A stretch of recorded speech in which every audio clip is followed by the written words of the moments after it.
Stan Marsh stands in a voting booth, stares at the ballot, and says he does not care. The ballot offers him two choices. One is a giant douche. The other is a turd sandwich. These are not metaphors. They are the actual candidates, drawn in full anatomical detail, campaigning with slogans, shaking hands, kissing babies, and Stan, a 9-year-old boy in a quiet Colorado town, looks at the ballot and decides that the honest response to this choice is to refuse it entirely. That refusal will cost him everything. His friends turn on him.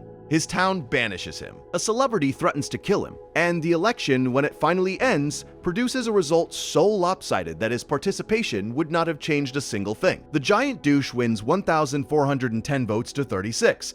Stan comes home, casts his meaningless vote, and learns the lesson the show wants him to learn. The lesson is not that voting matters. The lesson is that you are always choosing between two bad options, and the system will punish you for saying so out loud. That moment, which aired on October 27, 2004, exactly 1 week before the American presidential election between George W. Bush and John Kerry, is not just a joke. It is a thesis statement, and it is the thesis statement that South Park has been writing, rewriting, testing, abandoning, and returning to for more than 27 years. The show has taken on fast food, celebrity culture, internet trolling, political correctness, organized religion, and the entertainment industry itself. But its longest, most complicated, most revealing fight has always been with the United States government. Not with any particular president or party or policy, but with the machinery itself. The way elections work, the way wars are sold, the way surveillance is normalized, the way conspiracy theories serve the state even when they appear to threaten it, the way speech is regulated not by laws but by fear. Before we move on, if you are enjoying this analysis, please consider subscribing. It helps the channel tremendously. This is Paper Town, and tonight we are going to trace that fight from its earliest episodes to its most recent specials, across 10 specific moments where Trey Parker and Matt Stone pointed their show directly at the federal government and said something that no other program on television was willing to say. Some of those moments were crude, some were prophetic, some were both. And taken together, they form something that looks less like a collection of jokes and more like a 27-year argument about what America actually is when you strip away the anthems and the flags and the self-congratulation. The argument begins, as so many of South Park's arguments do, with an election that nobody asked for. The year is 2004. The episode is called Douche and Turd, and the inciting incident is not a presidential race but a school mascot vote. South Park Elementary needs a new mascot after PETA successfully campaigns to retire the old one. The students nominate two candidates. Kyle nominates a giant douche. Cartman nominates a turd sandwich. The adults of the town treat this election with absolute seriousness. There are campaign rallies, there are debates, there are lawn signs. P. Diddy, who at the time is running a real-world campaign called Vote or Die, appears in the episode and takes the slogan literally. He chases Stan through the streets with a gun, threatening to kill him if he does not vote. The surface joke is obvious. American elections present the illusion of meaningful choice while offering candidates who are functionally interchangeable in their inadequacy. Kyle and Cartman each believe passionately in their candidate. The town splits along partisan lines, the media covers the race with breathless urgency. And none of it matters because both options are, by design, repulsive. But the deeper architecture of the episode is more interesting than the surface joke, because Parker and Stone do not just argue that the candidates are bad. They argue that the system requires bad candidates. The system does not produce douches and turds by accident. It produces them by design, because a system built on manufactured consent needs voters to feel that participation itself is a moral act, regardless of what they are participating in. Stan threatens that logic by refusing. His refusal is not apathy, it is clarity. He sees what Kyle and Cartman cannot see, which is that the act of choosing between two terrible options is not democracy. It is a performance of democracy, and the performance requires a captive audience.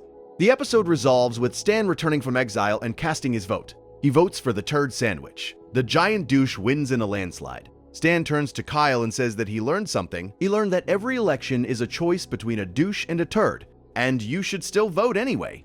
Kyle agrees, and the episode ends. But the resolution is not triumphant. It is exhausted. Stan does not look like someone who has been enlightened. He looks like someone who has been broken. The system did not convince him. It wore him down, it threatened him, banished him, humiliated him, and then welcomed him back only when he agreed to participate in the ritual. His vote changed nothing. The outcome was decided before he walked into the booth. But the system got what it wanted, which was his compliance. What makes this episode more than a punchline is its timing. It aired 7 days before the 2004 presidential election. George W. Bush was running for re-election against John Kerry. The country was 2 years into the Iraq War. The debate over weapons of mass destruction was still unresolved, and the national conversation was dominated by a single message: you must vote, not for any particular candidate, not for any particular policy. Just vote. Participation was framed as patriotic duty. Abstention was framed as moral failure. And into that conversation, Parker and Stone dropped an episode that said, as plainly as network television would allow, that the entire framework was a trap. The duty to vote is not a duty to democracy, it is a duty to the system that calls itself democracy. And those are not the same thing. The show does not offer an alternative. It does not say what Stan should do instead of voting. It does not propose a third party or a revolution or a new constitutional framework. It simply names the problem and lets the problem sit there, unresolved, uncomfortable, true. And that is the first thing South Park does when it engages with the government. It names what everyone already suspects, but nobody is supposed to say. 6 months before that election episode aired, and a full year before the country would begin to seriously reckon with the cost of the Iraq War, South Park had already taken its first direct shot at American foreign policy. The episode is called I Am a Little Bit Country. It aired on April 9, 2003, exactly 3 weeks after the United States invaded Iraq. It was the show's 100th episode, and Parker and Stone used that milestone not for celebration but for confrontation. The setup is deceptively simple. The boys of South Park are assigned a school project about the Founding Fathers. They need to find out what America's founders would think about the Iraq War. Cartman, who has no interest in research, discovers that he can induce flashbacks by giving himself a severe concussion. He slams his head into progressively harder surfaces until he successfully travels back in time to 1776, where he witnesses the Continental Congress debating American independence. The debate he witnesses is not about freedom or tyranny or the rights of man. It is about money. And the resolution he witnesses is not a triumph of principle. It is a compromise of convenience. Benjamin Franklin, as depicted in the episode, stands before the assembled delegates and delivers the show's thesis. America, he says, must be a country that goes to war and protests the war at the same time. It must say one thing and do another. The protesters give the country moral cover. The war gives the country power. And the contradiction between the two is not a flaw. It is the design. America was built to contain its own hypocrisy. The Founding Fathers did not accidentally create a nation of contradictions. They intentionally built one, because a nation that can wage war while simultaneously claiming to oppose war is a nation that can never be held accountable for either. The episode ends with the entire town of South Park singing a musical number that restates this thesis in the most explicit terms possible. The pro-war faction and the anti-war faction join together in a song about how they need each other. The Hawks need the Doves to make the war look like a choice rather than an imposition. The Doves need the Hawks to make the protest look like resistance rather than performance. Both sides are performing. Both sides know they are performing. And the performance is the point.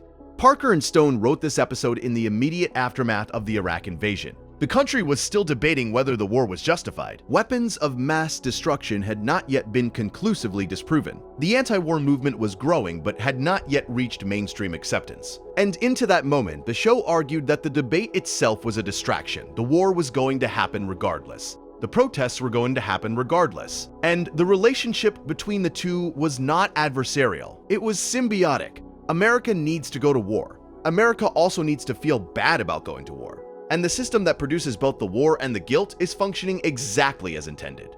This is a much darker argument than the voting episode.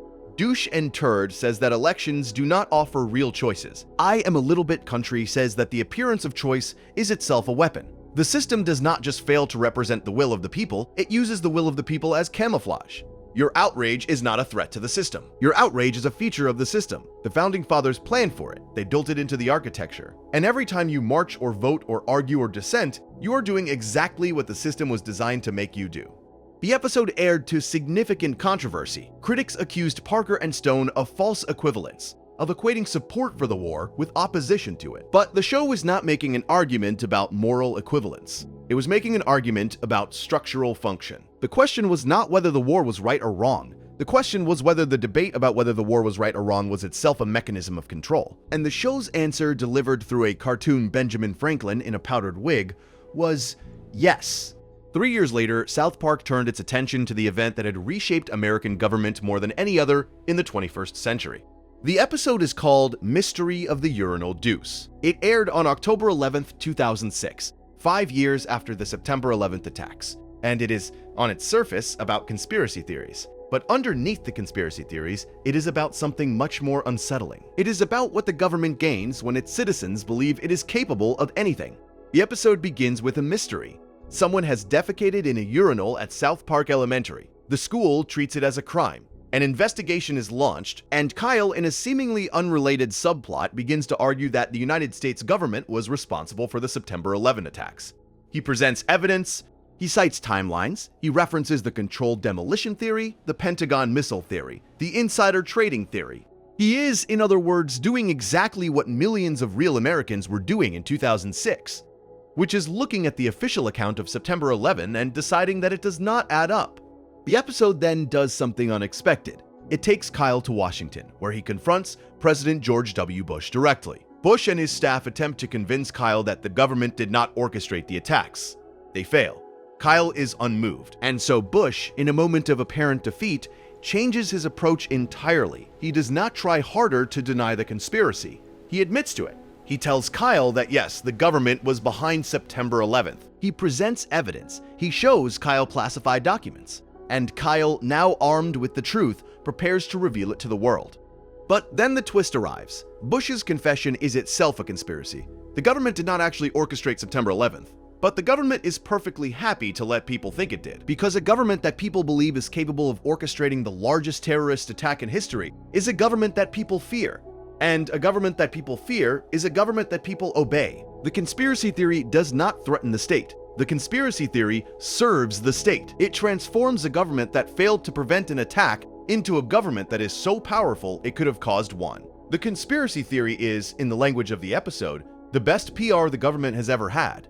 Stan, meanwhile, solves the urinal mystery. He reveals that he was the one who defecated in the urinal. It was an accident. He panicked and blamed it on a conspiracy to avoid embarrassment. And the parallel is exact. Stan blamed the government for his own accident because blaming the government is easier than accepting that sometimes things happen for no reason. The country blamed the government for September 11 because accepting that the government simply failed to prevent it is more frightening than believing the government caused it. Incompetence is scarier than malice because malice implies control. If the government did it on purpose, then someone is in charge. If the government failed to stop it, then no one is in charge. And no one being in charge is the most terrifying possibility of all. Parker and Stone have been vocal about their disdain for conspiracy theories. In interviews, they have described conspiracy theorists as people who cannot accept the randomness of the world. But this episode goes beyond simple mockery. It does not just say that conspiracy theorists are wrong. It says that the government benefits from conspiracy theorists being wrong in this particular way. The relationship between the conspiracy theorist and the state is not adversarial. It is collaborative. The theorist gives the state a power it does not actually possess. The state accepts that gift gladly. And the result is a population that is afraid of a government that is, in reality, far less competent than anyone believes. This is the third movement in the show's argument about government. The first movement, in the voting episode, is that democracy is a performance. The second movement in the Iraq War episode is that dissent is a feature of the performance. The third movement in the conspiracy episode is that fear of the government is the government's most effective tool, and the government does not even have to create that fear itself. The citizens create it for free. The show's fourth engagement with the federal government came in 2007, and it arrived disguised as a parody of a television show that had nothing to do with politics. The episode is called The Snook. It aired on March 28, 2007. And its surface is a frame-by-frame recreation of the Fox series 24, complete with split screens, ticking clocks, and a counter-terrorism agent named Jack Bauer, who tortures suspects for information. But underneath the 24 parody is a dissection of the entire post-September 11 security apparatus, told through the lens of South Park's most reliable instrument of political commentary, Eric Cartman's bigotry. The episode begins with a new student arriving at South Park Elementary. His name is Bahir Hassan Abdul Hakim. He is Muslim. And Cartman, upon learning this, immediately assumes he is a terrorist. Cartman begins investigating Bahir with the obsessive intensity of a federal agent. He interrogates Bahir's family. He searches their home. He reports his findings to authorities who were too busy to listen because they are dealing with an actual terrorist threat at a Hillary Clinton campaign rally where a nuclear device has been discovered inside Hillary Clinton herself. The plot spirals outward from there. The nuclear device leads to a Russian espionage ring. The Russian ring leads to a British invasion force that has been hiding off the American coast since the Revolutionary War, waiting for the perfect moment to reclaim the colonies. The layers of threat multiply and contradict each other. Each new revelation makes the previous one seem absurd. And through it all, Cartman continues his one-man investigation of a 9-year-old Muslim boy who is guilty of nothing except being Muslim. The structural joke of the episode is that Cartman's racial profiling, which is presented as transparently bigoted and irrational, accidentally leads to the discovery of the real threat. Not because Cartman is right about Bahir, but because his investigation creates a chain of events that intersects with the actual conspiracy. The uncomfortable implication is not that profiling works. The implication is that the security apparatus operates on the same logic as Cartman. It profiles, it surveils, it makes assumptions based on identity rather than evidence. And occasionally, by sheer statistical probability, it stumbles onto something real. The fact that the system occasionally produces a correct result does not validate the system. But it does make the system very difficult to dismantle, because every accidental success becomes evidence that the system is working. The 24 parody is essential to the episode's argument, because 24 was in 2007 the most influential piece of pro-surveillance propaganda on American television. The show presented torture as effective, profiling as necessary, and constitutional rights as obstacles to safety. Jack Bauer broke the law in every episode and was rewarded for it because breaking the law saved lives. South Park takes that framework and reveals it as absurd by following its logic to its conclusion. If you profile every Muslim, you will eventually find a real threat. If you surveil every citizen, you will eventually catch a real criminal. If you torture enough people, someone will eventually give you real information. The question is not whether these methods produce results. The question is what kind of country you become in the process of producing those results. The episode does not answer that question directly. It does not need to. The answer is visible in the gap between Cartman's certainty and the reality of what he is doing. He is a child tormenting another child based on prejudice. The federal government is a state tormenting its citizens based on the same prejudice, scaled up and given legal authority. The only difference between Cartman and the Department of Homeland Security is that the Department of Homeland Security has a budget. On November 4, 2008, Barack Obama was elected the 44th President of the United States. It was, by any historical measure, a transformative moment. The first black president, a mandate for change, a nation that had spent 7 years defined by the war on terror and the financial crisis and the failures of the Bush administration, was for one night at least unified in the belief that something fundamental had shifted. The celebrations lasted for hours. People wept in the streets. Commentators spoke of a new era in American life.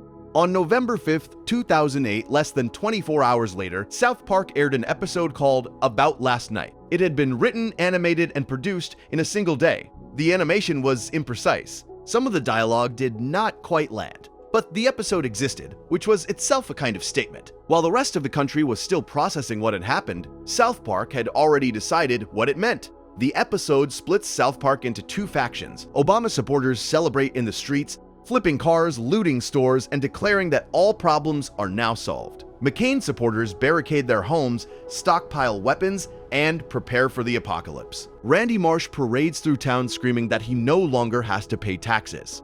Ike Broflovsky wanders the streets in a daze, searching for a purpose now that his campaign volunteering is over. The show treats both reactions with identical contempt. The celebration is as delusional as the panic. Both sides have invested the election with a significance it does not possess. They have mistaken a change in personnel for a change in structure.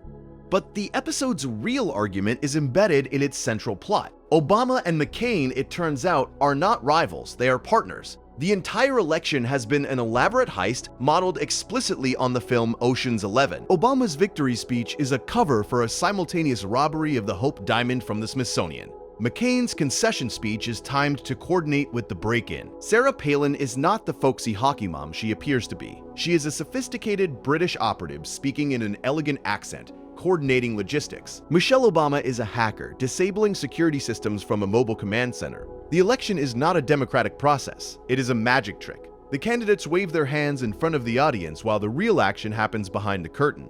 The heist metaphor is deliberately absurd. Nobody watching the episode believes that Obama and McCain literally stole the Hope Diamond. But the absurdity is the point. The show is not making a factual claim. It is making a structural one. Elections function as distractions. They focus the attention of an entire nation on a single event for months, sometimes years. They generate enormous emotional investment. They produce winners and losers who feel that their entire future depends on the outcome. And while all of that attention and emotion is directed at the stage, the actual mechanisms of power continue to operate undisturbed. Budgets are passed, contracts are awarded, regulations are written and rewritten. None of this happens on stage. It all happens behind the curtain. And the election ensures that no one is looking behind the curtain because everyone is too busy watching the show. The episode also contains a smaller, quieter observation that is easy to miss. After the election results are announced, Kyle goes to bed. His father told him to stay up and watch history being made. Kyle did not want to. He is tired. He has school in the morning. And when he wakes up, nothing has changed. The streets are the same, his house is the same. The historic moment that the adults told him would change everything has changed nothing that he can see. And that gap between the promise of change and the reality of continuity is the show's deepest critique. Not that Obama was a bad candidate. Not that the election was illegitimate, but that the emotional architecture of American elections is designed to produce a feeling of transformation, without any actual transformation occurring. You feel different the morning after. The country is not different the morning after, and the feeling is the product. 5 years passed between the Obama election episode and South Park's next major engagement with the federal government. Those 5 years included the Deepwater Horizon oil spill, the raid on Osama bin Laden's compound, the rise of the Tea Party, the Affordable Care Act, and the re-election of Barack Obama. The show covered many of these events. But the episode that marked the next fundamental shift in the show's understanding of government did not arrive until September 25, 2013, when the season 17 premiere aired under the title Let Go, Let Gov. The episode arrived in the immediate wake of the Edward Snowden revelations. In June of 2013, Snowden, a former NSA contractor, had leaked classified documents revealing the scope of the American government's domestic surveillance programs. The revelations confirmed what privacy advocates had long suspected. The NSA was collecting phone records, email metadata, and internet communications on a massive scale. The programs had names like PRISM and XKeyscore. They operated with minimal judicial oversight, and they targeted not foreign adversaries but American citizens, going about their ordinary lives. The public reaction was split. Some viewed Snowden as a hero, others viewed him as a traitor. The debate over whether surveillance was a necessary tool of national security or an unconstitutional violation of privacy dominated the national conversation for months. And South Park, true to form, arrived at the conversation with an angle that neither side had considered. The episode places Cartman in the Snowden role. He infiltrates the NSA, convinced that he will uncover terrible secrets. What he finds instead is mundane. The NSA is reading people's emails and text messages, but the content of those messages is boring. People are sending grocery lists and complaints about their neighbors and photographs of their meals. The surveillance apparatus is vast and powerful and sophisticated, and it is mostly being used to catalog the unremarkable details of unremarkable lives. But the episode's more powerful thread belongs to Butters. Butters, upon learning that the NSA is monitoring all communications, does not react with fear or outrage. He reacts with comfort. If the NSA is watching him, then someone is paying attention. Someone knows he exists. Someone cares what he does and says and thinks. Butters begins treating the NSA the way a devout person treats God. He prays to the NSA, he confesses his sins to the NSA, he asks the NSA for guidance. He takes comfort in the belief that an all-knowing, all-seeing entity is watching over him. The satire is layered in a way that rewards slow unpacking. On the first level, the episode is mocking the surveillance state. On the second level, it is mocking the people who are outraged by the surveillance state. On the third level, it is making an argument about the psychological function of surveillance that goes beyond mockery entirely. The argument is this: people do not only fear being watched, people want to be watched. Surveillance satisfies a need that democracy does not address, which is the need to feel that your life matters. If no one is watching, then no one cares. If no one cares, then your choices are meaningless. But if the government is watching, if the government is recording every phone call and every email and every text message, then your choices are being documented. They are entering a record. They are becoming part of a permanent archive. Your life, no matter how ordinary, is being observed by the most powerful institution on Earth. And there is a kind of comfort in that. Butters does not fear the NSA because the NSA gives him something that no other institution in his life provides. His parents neglect him, his friends abuse him, his teachers ignore him. but the NSA watches him constantly. The NSA knows his name, the NSA has files on him. For a child who has never felt seen, being surveilled is the closest thing to being loved. The episode does not frame this as a healthy response. Butters is clearly deluded, but the delusion points at a real phenomenon. The debate over government surveillance in 2013 was framed almost entirely in terms of rights and security. Privacy advocates argued that surveillance violated the Fourth Amendment. Security advocates argued that surveillance prevented terrorism. Neither side addressed the possibility that surveillance also provided something that people craved, which was attention. The government was not just watching its citizens, it was, in a perverse way, acknowledging them. And the citizens, or at least some of them, were grateful for the acknowledgement.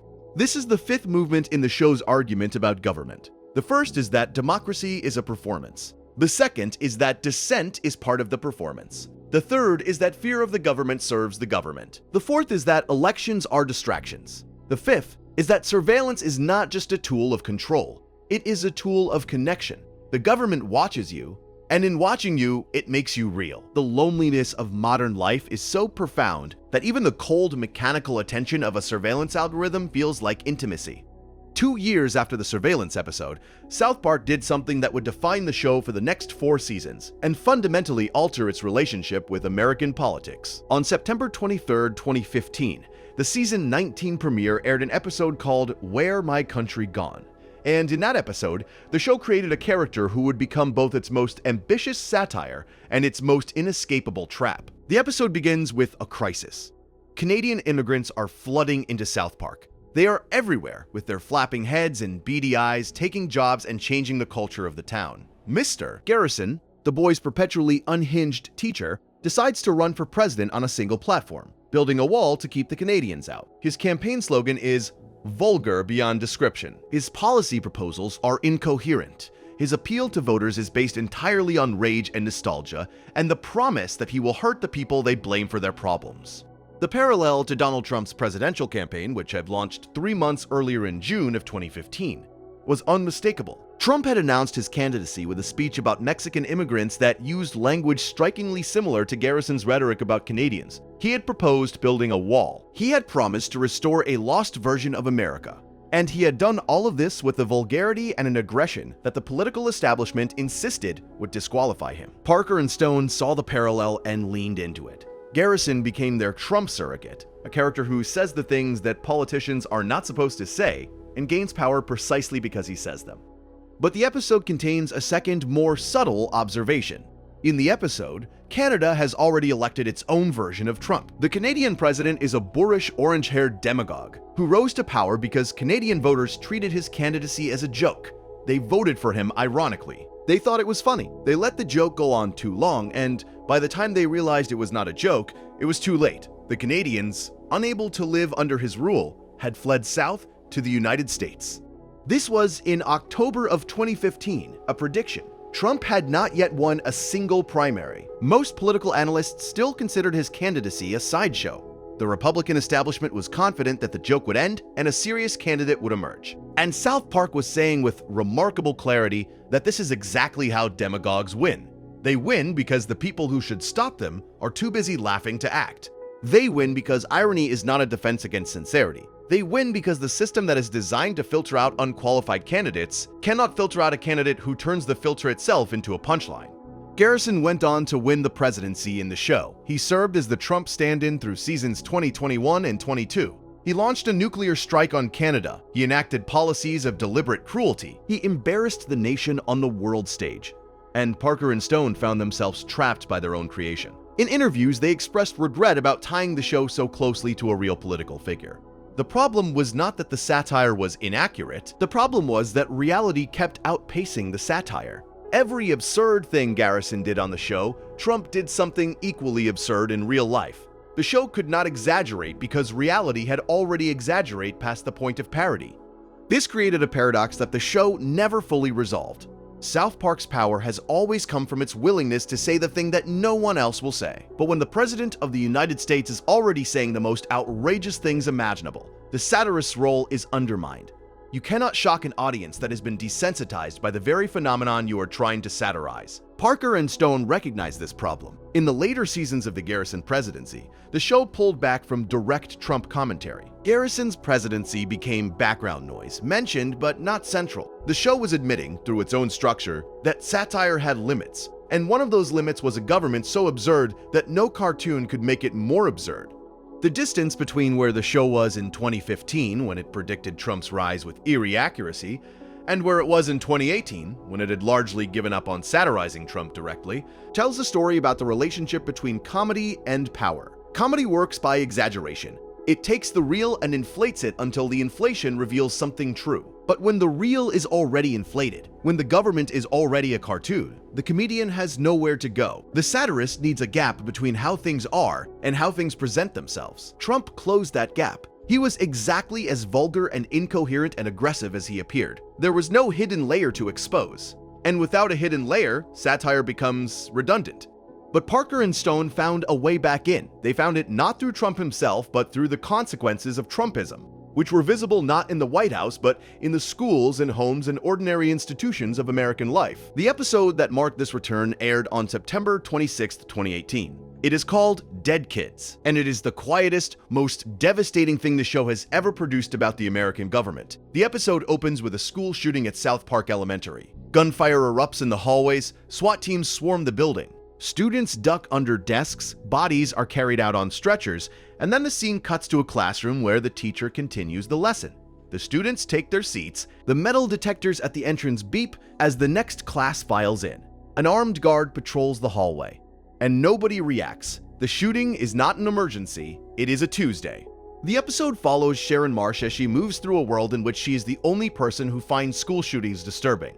She cries, she pleads, she begs Randy to acknowledge that something terrible has happened. Randy's response is to suggest that she is being hormonal. He implies that her emotional reaction is a symptom of menopause, rather than a rational response to children being killed. The other parents share Randy's indifference. The school board treats shootings as a scheduling inconvenience. The children treat them as a minor disruption, less significant than a fire drill. The episode contains no policy argument. It does not mention the Second Amendment. It does not reference the NRA. It does not feature a single politician or pundit making a case for or against gun control. The gun debate, as it exists in American public life, is completely absent from the episode, and that absence is the argument. The show is not engaging with the gun debate because the gun debate is a performance, just like the election debate and the war debate and the surveillance debate before it. The performance exists to create the appearance of concern without producing any change. Politicians express thoughts and prayers. Advocates demand action. The other side demands that the first side stop politicizing tragedy. And then nothing happens, and then it happens again, and then the performance repeats, and then nothing happens again. South Park skips the performance entirely. It does not argue that guns should be banned or that guns should be protected. It simply depicts a world in which the debate has been rendered irrelevant by the normalization of its subject. The shootings continue, the debate continues. The shootings continue, the debate continues, and at some point, the continuation itself becomes the story. The government has not failed to solve the problem of school shootings. The government has decided, through inaction so prolonged, that it now functions as policy, that school shootings are an acceptable cost. The debate is not a search for a solution. The debate is the mechanism by which the absence of a solution is made to look like a process. Sharon's isolation in the episode is the key to its emotional architecture. She is not wrong. She is clearly, obviously, inarguably correct that children being shot in school is a catastrophe. But her correctness does not matter because correctness is not what the system rewards. The system rewards adaptation. Randy has adapted. The children have adapted. The school has adapted. They have all accepted the new normal. Sharon has not adapted, and her refusal to adapt makes her the problem. Not the shootings, not the guns, not the government. Sharon, the woman who still feels what everyone else has decided to stop feeling. The show achieves this effect through a technique it has refined over decades but never deployed with this level of precision. The technique is the absence of the expected response. In a normal television episode about school shootings, the characters would react with horror. They would grieve. They would demand answers. They would confront the system. The drama would come from the collision between the tragedy and the response. In Dead Kids, there is no collision. The tragedy happens and the response does not. The drama comes not from what happens, but from what does not happen. And the emptiness where the response should be is more disturbing than any response could have been. This is the sixth movement in the show's argument about government. Democracy is a performance. Dissent is part of the performance. Fear serves the government. Elections are distractions. Surveillance is a form of connection. And when the government decides that a problem is acceptable, the debate about the problem becomes a ritual that replaces the solution. The debate is not a failure to act. The debate is the act. It is the thing the government does instead of solving the problem. And it works because the debate feels like engagement. It feels like someone is trying. It feels like progress is being made. But progress is not being made. Children are still being shot, and the debate is still being had. And the two will continue in parallel, forever, because the system is not broken. The system is working. 2.5 years after Dead Kids, South Park returned with its most direct commentary on the intersection of government, conspiracy, and public health. The episode is the South Park Q Vaccination Special, which aired on March 10, 2021. The country was 1 year into the COVID-19 pandemic. Vaccines had been developed with unprecedented speed. Distribution was underway but chaotic, and the QAnon conspiracy theory, which had begun on the fringes of the internet, had metastasized into a mainstream political movement, with adherents in Congress, state legislatures, and school boards across the country. The episode brings back former President Garrison, who has been voted out of office and is living in disgrace. The boys are trying to get vaccinated so they can return to normal life. But the vaccination effort is being sabotaged by a group called Tutornon, which is a QAnon front operating as a tutoring company. The Tutornon members have infiltrated schools and community organizations. They are spreading misinformation about the vaccine. They are recruiting children into a militia called the Lil Cooties. And they are doing all of this while presenting themselves as concerned parents who just want to help kids with their homework.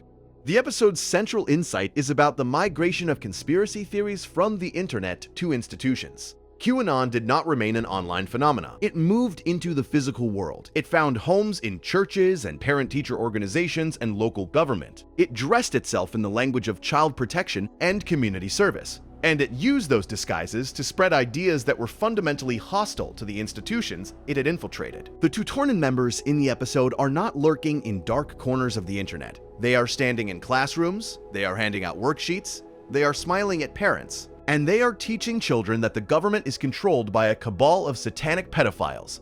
The show maps this migration with precision. The conspiracy theory begins as a fringe belief held by a few isolated individuals. It gains followers through social media, it develops a vocabulary and a mythology, it creates community, it provides answers to questions that the official narrative does not adequately address, and then it crosses the threshold from belief to action. The believers do not just believe, they organize. They run for school boards. They start tutoring companies. They create youth organizations. And by the time the mainstream notices, the conspiracy theory is no longer a conspiracy theory. It is an infrastructure. The government's role in this process is double. On one level, the government is the target of the conspiracy theory. QAnon believes that the government is corrupt, criminal, and controlled by evil forces. On another level, the government is the source of the conditions that make the conspiracy theory attractive. The government's failures during the pandemic, the contradictory messaging, the supply chain collapses, the politicization of public health, created a vacuum of trust that conspiracy theories rushed to fill. People did not turn to QAnon because they were stupid. They turned to QAnon because the institutions that were supposed to protect them had visibly failed. And QAnon offered an explanation for that failure that was more emotionally satisfying than the truth. The truth was that the government was overwhelmed, underprepared, and politically fractured. The truth was that no one was in charge. The truth was that the pandemic was a systems failure, not a conspiracy. But systems failures do not have villains. Conspiracies do. And people want villains because villains imply that someone is responsible, which implies that someone could have prevented it, which implies that the world is not as random and ungovernable as it appears. The conspiracy theory is, once again, a comfort. It is a story that makes the world legible, and it is a story that the government, through its own incompetence, helped to write. The vaccination special does not resolve this tension. It does not offer a neat answer to the problem of conspiracy theories in a democratic society, but it does something that few other treatments of QAnon managed to do in 2021. It takes the phenomenon seriously without taking the beliefs seriously. It treats the QAnon adherents not as monsters or idiots, but as people responding to real failures in the institutions they were taught to trust. The response is irrational. The grievance is not. And the show locates the blame not with the conspiracy theories themselves, but with the system that made conspiracy theories the most available explanation for what was happening. This is the 7th and 8th movements of the argument, arriving simultaneously. The 7th is that the government creates the conditions for its own opposition. The 8th is that conspiracy theories do not threaten the government, they replace it. When the government fails, the conspiracy theory steps into the vacuum and performs the function that the government was supposed to perform. It provides order, meaning, and a sense that someone, somewhere, is in control. The final chapter of South Park's war with the federal government is not an episode at all. It is an absence. There are 5 episodes of South Park that you cannot watch on any streaming platform. You cannot find them on Paramount+.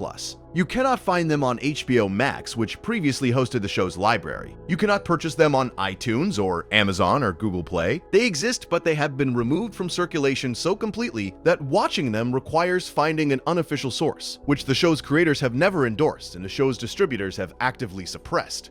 The episodes are Super Best Friends from Season 5, 200 and 201 from Season 14, and the 2-part Cartoon Wars from Season 10. What they share is a depiction of the Prophet Muhammad. In Super Best Friends, Muhammad appears as a member of a superhero team alongside Jesus, Buddha, Moses, and other religious figures. In 200 and 201, Muhammad is hidden inside a bear costume and then inside a U-Haul truck, his image concealed while the characters debate whether it should be shown. In Cartoon Wars, the show stages a confrontation between itself and the Fox series Family Guy over whether a cartoon is allowed to depict Muhammad at all. The Cartoon Wars episodes aired on April 5th and April 12th, 2006. They were created in direct response to the Jyllands Posten Muhammad cartoons controversy, in which a Danish newspaper published caricatures of Muhammad that led to protests, death threats, and violence across the Muslim world. Parker and Stone wanted to show Muhammad on South Park. Comedy Central, the show's network, refused to allow it. The network censored the episodes, removing the image of Muhammad and replacing it with a black screen and a title card that read that Comedy Central had refused to broadcast the image. Parker and Stone were furious. They had depicted Muhammad in a previous episode, Super Best Friends, in 2001 without any controversy. The episode had aired, been repeated, and been included in the DVD collection without incident. But after the Danish cartoon controversy, the rules had changed. Not because any law had been passed, not because any court had issued a ruling, but because the threat of violence had created a de facto censorship regime that operated outside the legal system entirely. Comedy Central did not censor Muhammad because it was illegal to show Muhammad. Comedy Central censored Muhammad because it was dangerous to show Muhammad. And the difference between illegal and dangerous is the distance between law and fear. The 200 and 201 episodes, which aired in April 2010, escalated the confrontation. Parker and Stone wrote episodes that were explicitly about censorship, about the impossibility of discussing religion honestly on American television, about the way fear of violence functions as a more effective censor than any government regulation. The episodes were, by design, a test of whether Comedy Central would allow the show to exercise the same freedoms it had exercised 9 years earlier. Comedy Central failed the test. The episodes were heavily censored. The final speech of episode 201, which was about the power of intimidation, was bleeped in its entirety. The audience heard nothing. The message about censorship was itself censored.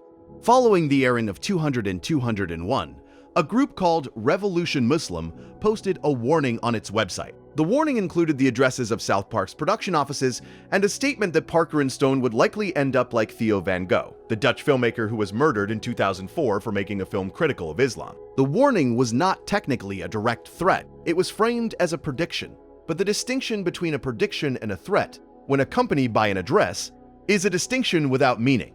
The 5 episodes were subsequently removed from all streaming and digital platforms when the show's library was sold to various distributors. They were excluded from the deals entirely, not by the government, not by a court order, not by any legal mechanism, by corporate decision, made in response to the threat of violence, made permanent by the economics of content distribution. The episodes exist in a liminal space. They were produced. They aired. They are part of the show's history. But they are, for all practical purposes, gone. This is the 9th and 10th movements of the show's argument, and they arrive as a single, inseparable point. The 9th movement is that the most effective form of government censorship is not government censorship at all. It is the threat of violence internalized by corporations, enforced by economics, and made permanent by the structure of digital distribution. No law was broken. No constitutional right was formally violated. The First Amendment, which protects speech from government restriction, does not protect speech from corporate restriction, and the government does not need to censor when the market will do it for free. The 10th movement is that South Park's entire 27-year engagement with the government has been, at its core, about this single question. who gets to say what, not who gets to vote, not who gets to protest, not who gets to surveil or be surveilled, who gets to say what, because speech is the foundation on which all other political acts rest. You cannot vote meaningfully if you cannot speak honestly about the candidates. You cannot protest meaningfully if you cannot name the thing you are protesting. You cannot resist surveillance if you cannot discuss what is being done to you. And you cannot hold the government accountable if the words required to hold it accountable have been removed from circulation. South Park has spent 27 years testing the boundaries of that question. It has depicted every president since Clinton. It has satirized every major policy debate since the Iraq War. It has mocked every political movement from the left and the right with equal enthusiasm and equal contempt. And the only time it was stopped, the only time the show was forced to retreat, was when the question was not about policy or politics, but about speech itself. Parker and Stone could mock the president. They could mock the war. They could mock the surveillance state. They could mock democracy itself. But they could not show a picture of Muhammad. And the reason they could not show a picture of Muhammad had nothing to do with the government and everything to do with fear. Fear that operated outside the law. Fear that the government did not create but was happy to allow. Fear that corporations internalized and enforced. Fear that became, through repetition and accommodation, indistinguishable from policy. The pattern that emerges across these 10 episodes is not linear. It does not tell a story of progressive disillusionment, where the show starts optimistic and ends cynical. The show was never optimistic. The very first episode in this sequence, Douche and Turd, arrives fully formed in its cynicism. The system is a performance. The choices are fake. The participation is coerced. That diagnosis does not change across 27 years. What changes is the scope. The show starts by examining elections and expands outward to examine war, conspiracy, surveillance, demagoguery, normalized violence, institutional conspiracy, and censorship. Each expansion reveals a new facet of the same fundamental structure, which is a government that maintains power not through competence or legitimacy, but through performance, fear, and the systematic elimination of alternatives.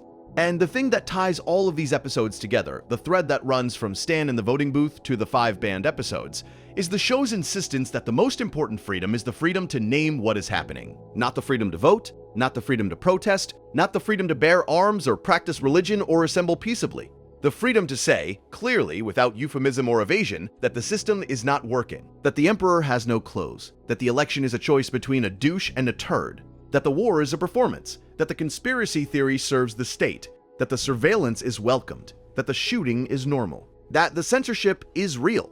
South Park is not a sophisticated political philosophy. It does not offer solutions. It does not propose alternatives. It does not align with any party or ideology. It is, in its own words, equal opportunity offense. But the offense is not the point. The point is the clarity. The show looks at the American government and describes what it sees without the filters that polite discourse requires. And what it sees consistently across nearly 3 decades is a system that functions not by serving its citizens, but by managing their perceptions.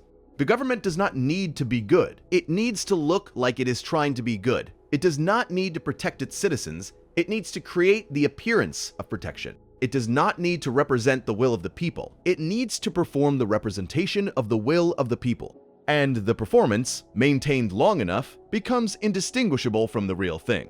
There is a moment in the Dead Kids episode that captures this more precisely than any thesis statement could. Sharon is sitting at the kitchen table. She has been crying. Randy walks in and asks what is wrong. Sharon says that there was another shooting at the school. Randy pauses. He does not react with shock or grief or anger. He reacts with mild irritation, the way a person reacts when a neighbor's car alarm goes off at night. Not outrage, annoyance. The shooting is an inconvenience. It is a disruption to his evening. And his response to the disruption is not to demand change, but to suggest that Sharon takes something for her nerves. That scene is the show's entire argument compressed into 30 seconds. The government has not banned grieving. No law has been passed that says you cannot mourn dead children. But the system has created conditions in which grieving is treated as a malfunction, rather than a response. Sharon is not silenced by the government. She is silenced by the normalization that the government's inaction has produced. She can speak, she can cry, she can beg, but her words land on ears that have been trained, through decades of inaction disguised as debate, to hear nothing. And this is where the show's argument reaches its fullest expression. The government does not censor by banning speech. It censors by making speech irrelevant. It does not suppress dissent. It absorbs dissent. It does not punish opposition. It incorporates opposition into its own narrative. You can say whatever you want in America. You can march, you can vote, you can make a cartoon that calls the president a fraud, and the election a con, and the war a performance, and the surveillance a religion. You can say all of that. You can broadcast it to millions of people, and nothing will change. Not because the government stopped you, but because the government built a system in which saying things and changing things are two completely separate activities. Speech is free. Change is not. Parker and Stone have never articulated this argument in an interview. They are, by their own description, libertarians who distrust all authority equally. They do not vote. They do not endorse candidates. They do not attend rallies or sign petitions or make public statements about policy. They make a television show. And the television show, taken as a body of work, makes an argument that is far more coherent and far more devastating than anything either of them has ever said in a press junket. The argument is that the United States government is not a democracy that occasionally fails. It is a performance of democracy that consistently succeeds at the only thing it is designed to do, which is to perpetuate itself. The question that South Park cannot answer, that no satirist can answer, is what comes after the naming. If the system is a performance, what replaces it? If elections are theater, what is the alternative? If dissent is absorbed, how do you resist? If speech is free but change is not, where does change come from? The show does not know. It is diagnostic, not prescriptive. It sees the disease and describes the symptoms and leaves the cure to someone else. But the diagnosis has value even without a prescription. Because before you can fix a system, you have to see it clearly. And seeing it clearly requires someone willing to say what the system looks like without the rhetoric and the pageantry and the patriotic music. South Park does that. It has done it for 27 years. It has done it crudely, brilliantly, inconsistently, and relentlessly. It has been wrong about many things. It has been cruel about many things. It has punched down and pulled punches and contradicted itself and changed its mind and refused to change its mind when it should have. It is not a reliable narrator. It is not a wise narrator, but it is an honest narrator, in the specific and limited sense that it says what it sees rather than what it is supposed to see. And in a country where the distance between what is seen and what is said grows wider every year, that honesty has a function that transcends comedy. To understand why that honesty matters, it helps to go back to the beginning and look more closely at what each of these episodes is actually doing. Not just what they are saying, but how they are built, because the craft of these episodes is inseparable from their arguments. The way a joke is structured determines what it can reveal. And South Park, despite its crude animation and its fart jokes and its gleeful offensiveness, has developed a set of structural techniques that are as precise as anything in prestige drama. The difference is that South Park does not want you to notice the precision. It wants you to think you are watching a cartoon about a fat kid and his friends. And it wants the argument to arrive through that disguise, unannounced, and consider the structure of Douche and Turd more carefully. The episode does not begin with the election. It begins with PETA. Animal rights activists descend on South Park Elementary and demand that the school change its mascot because the current mascot is offensive to animals. The school agrees. A new mascot must be chosen. And the election that follows is, from the very start, a response to pressure from an activist group that the show treats with undisguised contempt. PETA in South Park is not a principled organization. PETA in South Park is a collection of people who have sex with animals. They are, in the show's moral universe, the last people who should be dictating the terms of public discourse. And yet they do. They apply pressure. The institution caves. And the result is an election that nobody wanted, for a position that nobody needs, producing a choice that nobody can defend.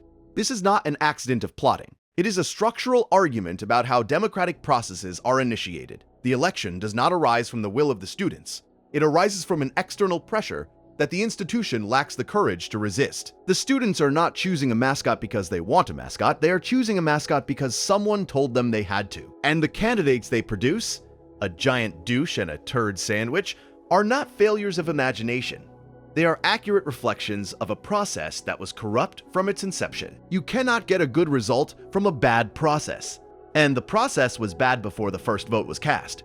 P. Diddy's appearance in the episode deserves its own examination. In 2004, Sean Combs, performing under the name P. Diddy, launched a real voter registration campaign called Vote or Die. The campaign was earnest. It was well funded. It was endorsed by celebrities and politicians and civic organizations. Its message was simple. Voting is a civic duty, and failing to vote is a form of self-destruction. South Park takes that message and makes it literal. P. Diddy appears in the episode and chases Stan with a gun, threatening to kill him if he does not vote. Vote or die becomes not a metaphor for civic engagement, but a literal threat of violence. The joke works on the surface because it is absurd. Nobody actually threatens to kill people for not voting. But the joke also works on a deeper level because it reveals the coercive structure beneath the civic rhetoric. Vote or Die presents voting as a moral imperative, but a moral imperative that allows no exceptions is not an invitation. It is a command, and a command backed by social pressure, by celebrity endorsement, by the implicit threat of exclusion from the community of responsible citizens, is a form of coercion even when it does not involve a gun. Stan does not want to vote. He has reasons for not wanting to vote. Those reasons are legitimate. But the system does not care about his reasons. The system cares about his compliance, and it will use whatever tools are available, from social pressure to celebrity endorsement to literal exile, to obtain that compliance.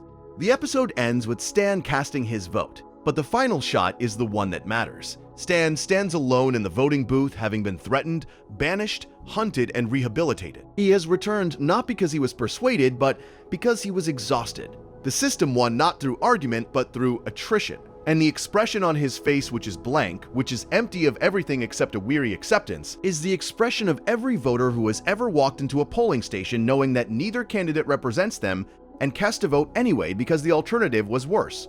That expression is doing something that the dialogue cannot do. The dialogue says that you should vote even when the choices are bad. The animation says that voting under those conditions is a form of surrender, and the gap between what is said and what is shown is where the episode's real meaning lives.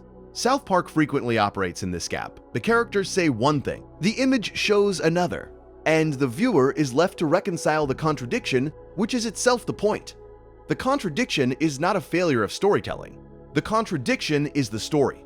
Returning to the Iraq War episode, there is a detail that is easy to overlook in the spectacle of Cartman's time travel and Benjamin Franklin's musical number. The detail is that the boys are given the assignment to research the Founding Fathers by their teacher, Mr. Garrison. Garrison assigns the project with no apparent understanding of what the boys might find. He assumes that the Founding Fathers would offer a clear, unambiguous answer to the question of whether America should go to war. The boys, being children, assume the same thing. They believe that somewhere in the historical record, there is a definitive answer to a contemporary question. They believe that the founders had a plan, and that the plan, if properly understood, would resolve the current crisis.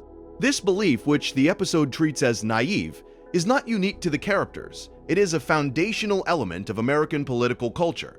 The appeal to the founders is one of the most common rhetorical moves in American public discourse. Politicians invoke the Founding Fathers when arguing for gun rights, for religious freedom, for states' rights, for federal authority, for war, and for peace. The founders are treated as oracles whose original intent, if properly divined, would answer every question that the nation faces. And the episode's central joke, which is that the founders' intent was to build a nation of deliberate contradictions, Benjamin Franklin's speech in the episode is worth examining in detail because it is one of the rare moments where South Park states its thesis without irony or indirection.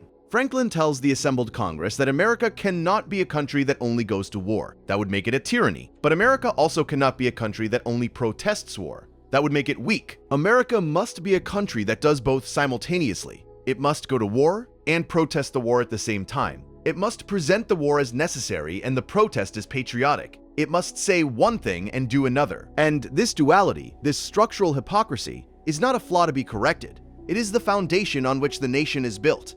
The speech is delivered as a revelation. Cartman, who has traveled back in time to receive it, treats it as wisdom. The audience is meant to laugh at the absurdity of a founding father explicitly endorsing national hypocrisy. But the laughter does not dispel the argument. It reinforces it. Because the argument is funny precisely because it is recognizable. Everyone watching the episode in April of 2003 could see the duality that Franklin describes. The war was happening. The protests were happening. The government was simultaneously claiming that the war was necessary and that the right to protest the war was a core American value.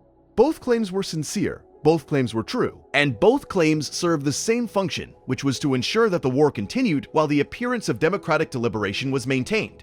The musical number that closes the episode is often cited as the episode's climax, and it is in the sense that it is the most visually elaborate and emotionally satisfying moment. But the real climax occurs earlier, in a scene that is quieter and more easily forgotten.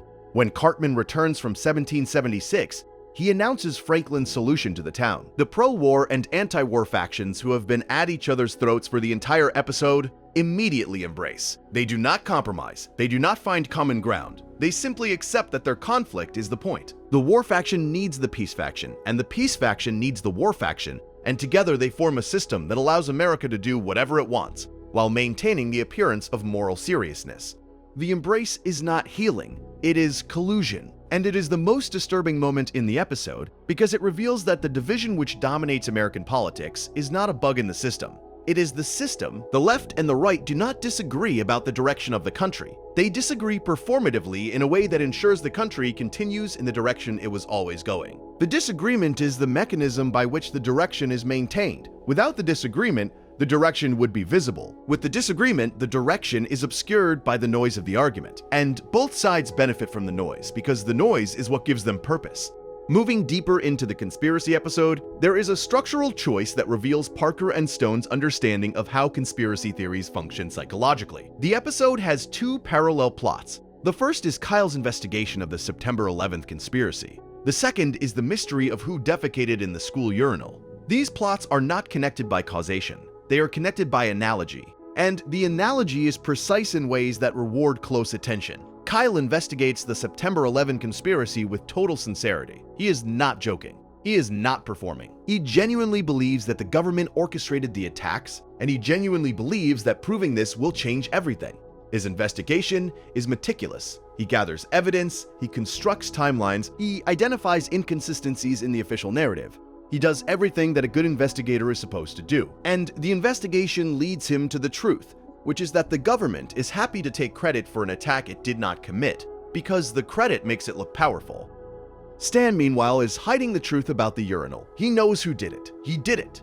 But he does not want to admit it, because admitting it would be embarrassing. So he stays silent while the school launches an increasingly elaborate investigation, complete with forensic analysis and suspect interrogations. The investigation produces theories. Each theory is more complex than the last, and each theory moves further from the simple, embarrassing truth, which is that a kid had an accident and did not want to own up to it.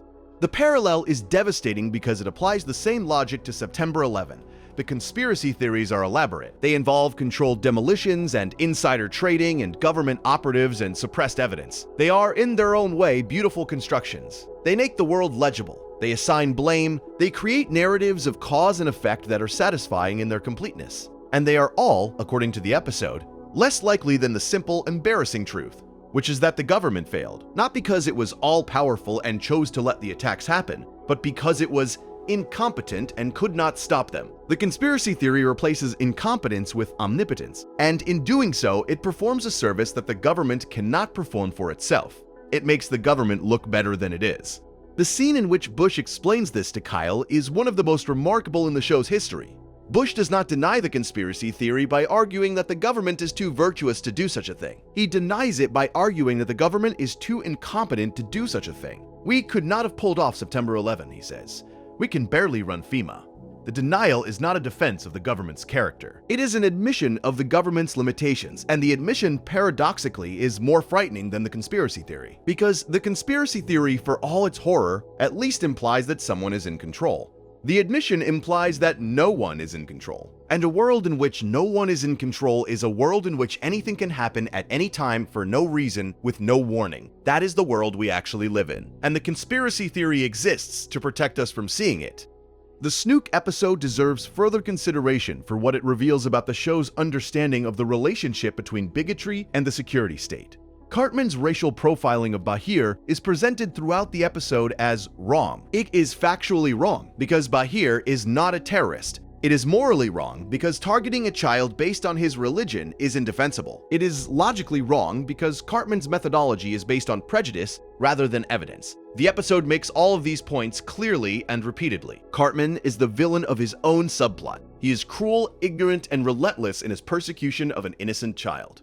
And yet, the episode places Cartman's bigotry alongside a real terrorist threat that is unfolding at the same time. The nuclear device in Hillary Clinton is real. The Russian espionage ring is real. The British invasion force is real. The threats are genuine, even as Cartman's investigation of Bahir is fraudulent. And the structural proximity of the two plots creates an implication that the show does not endorse but cannot entirely suppress. The security apparatus, which operates on the same principles as Cartman's bigotry, writ large and given institutional authority, does occasionally stumble onto real threats. Not because profiling works, not because surveillance is effective, but because if you cast a wide enough net, you will catch something. The net does not work because it is discriminating. The net works because it is indiscriminate. It catches everything, innocent and guilty alike, and then sorts through the wreckage for anything useful.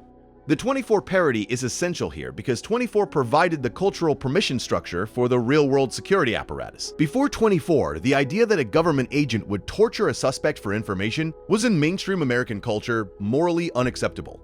After 24, it was debatable. The show did not change the law. It changed the conversation. It made torture a thing that could be discussed in polite company, that could be defended in op-eds, that could be justified on Sunday morning talk shows. And it did this not through argument, but through narrative. Jack Bauer tortured suspects and saved lives. The causation was always clear, always immediate, always dramatic. Torture produced information.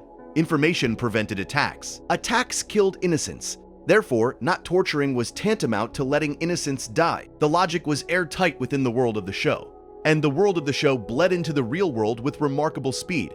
South Park takes that logic and pushes it one step further. If 24 argues that torture is sometimes necessary, South Park argues that the necessity is a construction. The ticking bomb scenario, which 24 repeated in virtually every episode, is a thought experiment designed to produce a single answer. The experiment controls every variable to ensure that torture is the only option. In the real world, the variables are never controlled. The bomb is never ticking with visible numbers. The suspect does not always have the information. The information, when obtained, is not always accurate. And the collateral damage of a system built on torture, profiling, and surveillance is not visible in the 24 model because the model is designed to exclude it. The snook shows the collateral damage. But here is the collateral damage. A child who came to school to learn is subjected to interrogation, suspicion, and social ostracism because the system that is supposed to protect him treats his identity as evidence of criminality. That is the cost of the security apparatus. Not in theory, not in the abstract, in the life of a specific child in a specific classroom on a specific day. And the episode forces the viewer to hold that cost alongside the existence of a real threat and to reckon with the fact that both are true. The threat is real, the cost is real, and the system that addresses the threat by imposing the cost is depending on where you stand, either functioning or failing. The Obama election episode raises a question that South Park had never directly addressed before, which is the question of collective emotion. The show had always been suspicious of individual emotion, treating sentimentality as weakness and sincerity as naivety. But the Obama episode confronts a form of emotion that is not individual but communal. The night of Obama's election, millions of Americans experienced a shared emotional event. They cried together. They cheered together. They felt, collectively, that the country had changed. The emotion was genuine. It was not manufactured or performed or coerced. People really felt it, and the show treats that genuine collective emotion with the same suspicion it reserves for everything else. Randy Marsh's celebration is the episode's central performance. Randy drinks, Randy screams. Randy parades through the streets declaring that everything is different now. Randy's celebration is not proportionate to the event. It is a release of years of accumulated frustration and hope, compressed into a single night of ecstatic excess. He is not just happy that Obama won, he is performing happiness at a volume and intensity that suggests the happiness is not entirely about Obama. The celebration is an outlet for something larger, something that the election triggered but did not cause. And the show, by cutting between Randy's celebration and the heist plot, is arguing that the emotional release is itself the product. The election is designed to produce this feeling. The campaign, the debates, the rallies, the election night coverage, the concession speech, the victory speech, all of it is a narrative architecture designed to produce a specific emotional experience in the viewer, and the experience, once produced, is mistaken for change. You feel different. Therefore, things are different. The feeling is the proof, and the feeling is enough. You do not need to examine what actually changed because the feeling of change is so overwhelming that examination seems unnecessary. Kyle's early bedtime in the episode is the counter to Randy's celebration, and it is the more important moment. Kyle's father tells him to stay up and watch history. Kyle declines. He goes to bed. He wakes up. Nothing is different. His breakfast is the same. His walk to school is the same. His friends are the same. The historic knight has produced in his immediate experience zero change, and Kyle, being a child, does not have the vocabulary to articulate why. But he has the instinct. The instinct is that the adults around him are confusing an emotion for a fact. They feel like things changed. And the gap between the feeling and the fact is the space in which the government operates most effectively. The surveillance episode warrants a deeper look at Butters, because Butters is the character through whom South Park most frequently delivers its most sincere and most disturbing observations. Butters is trusting where the other boys are cynical. Butters is open where they are guarded. Butters takes the world at face value and responds to it with an earnestness that the show treats sometimes as comedy, and sometimes as tragedy, and sometimes as both at once. When Butters learns that the NSA is watching him, his response is not fear or outrage but gratitude. And the gratitude is not played entirely for laughs. There is a scene in the episode where Butters kneels beside his bed, clasps his hands together, and prays to the NSA. He thanks the NSA for watching over him. He asks the NSA to keep him safe. He confesses small sins, like taking an extra cookie or lying about his homework. And the scene is funny because it is absurd, but it is also poignant because Butters is, in that moment, expressing a real human need. He needs to be seen. He needs to matter. He needs to believe that someone, somewhere, is paying attention to his life. And the NSA, which is paying attention to everyone's life, fills that need in a way that no human relationship in Butters' life has managed to fill. The episode builds to a confrontation between Cartman, who has been trying to expose the NSA, and the NSA itself. Cartman expects to find a sinister conspiracy. What he finds is a bored bureaucracy. The NSA agents are not villains. They are office workers. They sit at desks and stare at screens and read the mundane communications of ordinary citizens. They are not plotting against America. They are doing a job, and the job, stripped of its constitutional implications and its political controversy, is tedious. The surveillance state is not a dramatic thriller. It is a clerical operation. And the gap between the dramatic thriller that the public imagines and the clerical operation that actually exists is, once again, the space in which the government's power lives. The government does not need to be as powerful as people fear. It needs people to believe it is that powerful. The conspiracy theorists believe it. The privacy advocates believe it. The tech journalists believe it. Everyone believes that the surveillance state is a sophisticated, all-seeing machine. And the belief gives the machine power that the machine does not actually possess. The NSA cannot read every email. It cannot listen to every phone call. It cannot track every citizen in real time. But as long as people believe it can, the effect is the same. The belief produces compliance. The compliance produces order. And the order is maintained not by the surveillance itself, but by the idea of the surveillance. Butters, in his prayer to the NSA, is the most honest character in the episode. He is the only one who sees the surveillance state for what it actually provides, which is not security but company. The NSA is not protecting Butters. Butters is not safer because the NSA is watching him. But Butters feels safer, he feels less alone. He feels that his life has been noticed by an authority greater than himself. And that feeling, which is the same feeling that religion provides, which is the same feeling that community provides, which is the same feeling that any form of institutional attention provides, is what the surveillance state actually sells. Not safety, attention, not protection, acknowledgement. The product is not the data collection. The product is the knowledge that the data is being collected. The Garrison as Trump arc requires a longer examination because it spans 4 seasons and represents the most sustained political commitment the show has ever made. When Garrison first appears as a Trump figure in 2015, the satire is sharp and confident. Parker and Stone see Trump clearly. They see the vulgarity, the incoherence, the appeal to racial resentment, the weaponization of entertainment. They see all of it and they translate it into a character who is recognizably Trump without being literally Trump, which gives them the freedom to exaggerate, to push the behavior further than reality has gone, to show where the logic leads. But by 2016, reality had caught up. Trump won the Republican nomination. Parker and Stone had written a season that assumed he would lose. They had to rewrite the season premiere on election night, much as they had rewritten the Obama episode in 2008. But this time, the rewrite was not a triumph of speed. It was a scramble. The show had been building toward a Clinton presidency and had to reverse course in real time. The resulting episode, which aired the night after the election, is widely regarded as one of the weakest in the show's history. The writing is confused, the jokes do not land, the tone is uncertain. And the uncertainty is itself revealing, because it shows what happens when a satirist is confronted with a reality that defies satire. The problem is structural. Satire works by exaggeration. You take a real thing and make it bigger, louder, more extreme. The exaggeration reveals the truth that the original obscures. But Trump was already exaggerated. His behavior, his language, his policies, his public persona were already operating at a level of absurdity that left no room for further inflation. When Garrison says something outrageous on the show, the audience knows that Trump said something equally outrageous in real life. The satire does not illuminate, it merely reflects. And a mirror is not a comedy. A mirror is just a surface. Parker and Stone acknowledged this problem in several interviews during the Trump years. They described feeling trapped by Garrison's presidency. They wanted to move the show away from direct political commentary, but the Garrison plot demanded resolution. They could not simply drop it because the show had committed to an ongoing serialized narrative. And so Garrison remained president for 4 seasons, a constant presence that the writers did not know what to do with, a satirical creation that had been made obsolete by its own subject.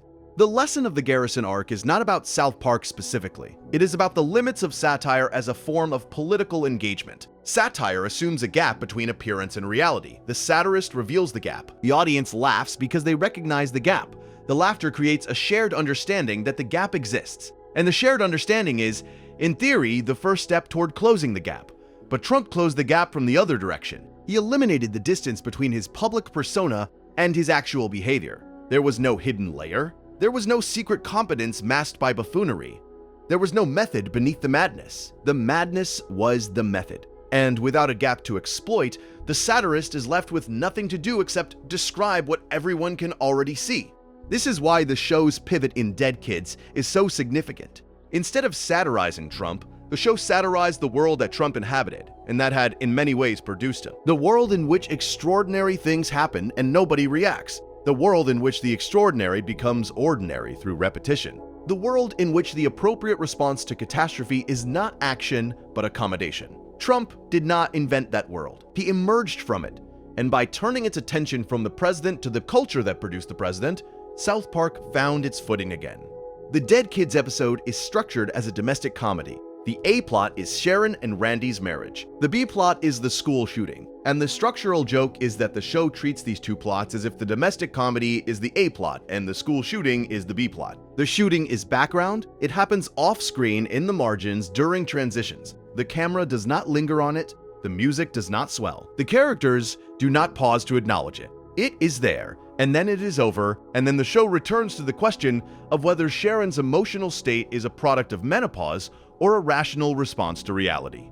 Randy's insistence that Sharon's distress is hormonal is not just a joke about men dismissing women's emotions. It is an argument about how systems normalize violence. When the system decides that a form of violence is acceptable, any person who reacts to that violence with the intensity it deserves is pathologized. The problem is not the violence. The problem is the person who cannot stop reacting to the violence. Sharon's grief is treated as a symptom, not a symptom of a sick society, a symptom of a sick person. The society is fine. Sharon is the one who needs treatment.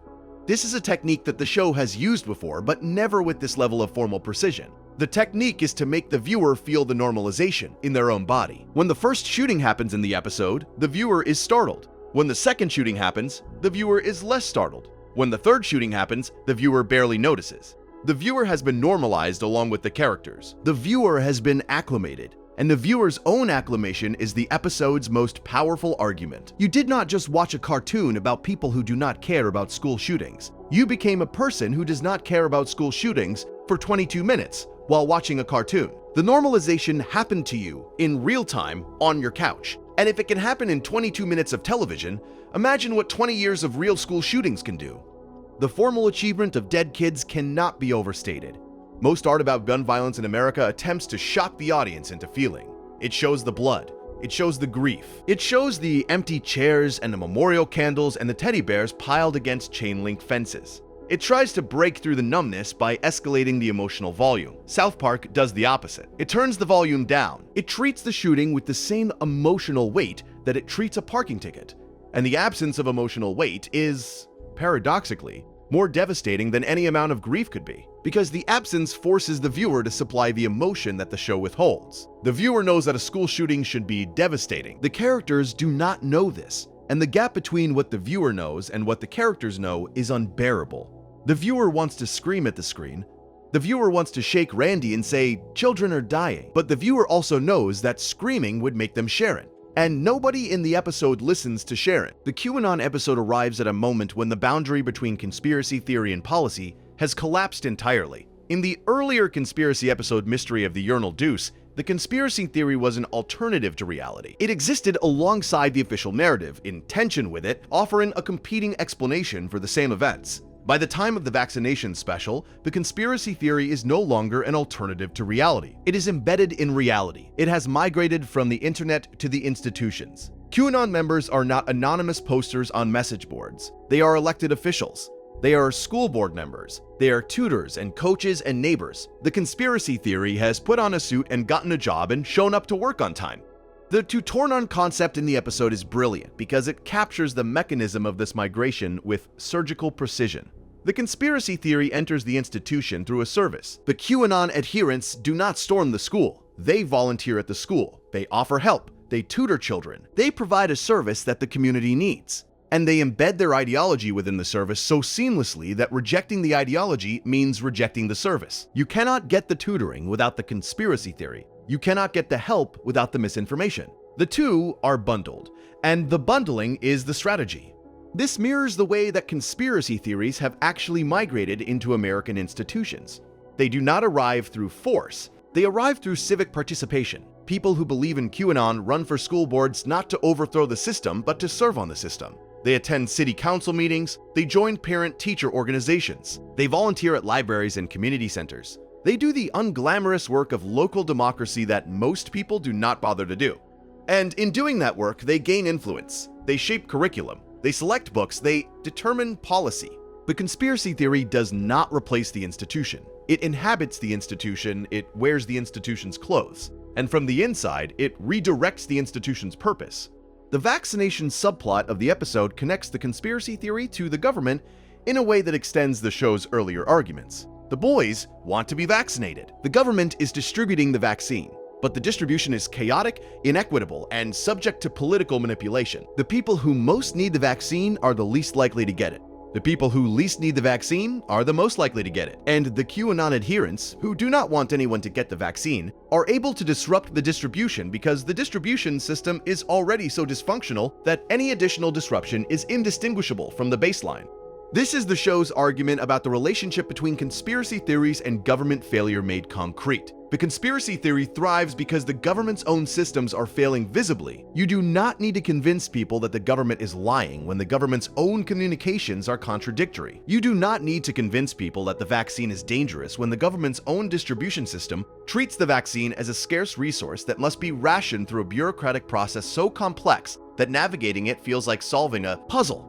The government does not need an enemy to undermine public trust. The government undermines public trust through its own operations. And the conspiracy theory simply offers a more emotionally coherent explanation for the distrust that the government has already created.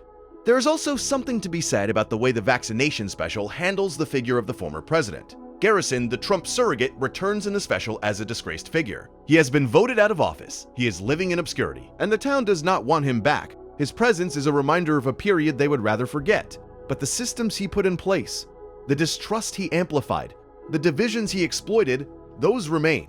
The former president is gone. The former presidency is not. The damage has become structural. It has embedded itself in the institutions. And removing the person who caused the damage does not repair the damage, because the damage was never really about the person. It was about the vulnerabilities the person exploited. Those vulnerabilities existed before him, and they persist after him.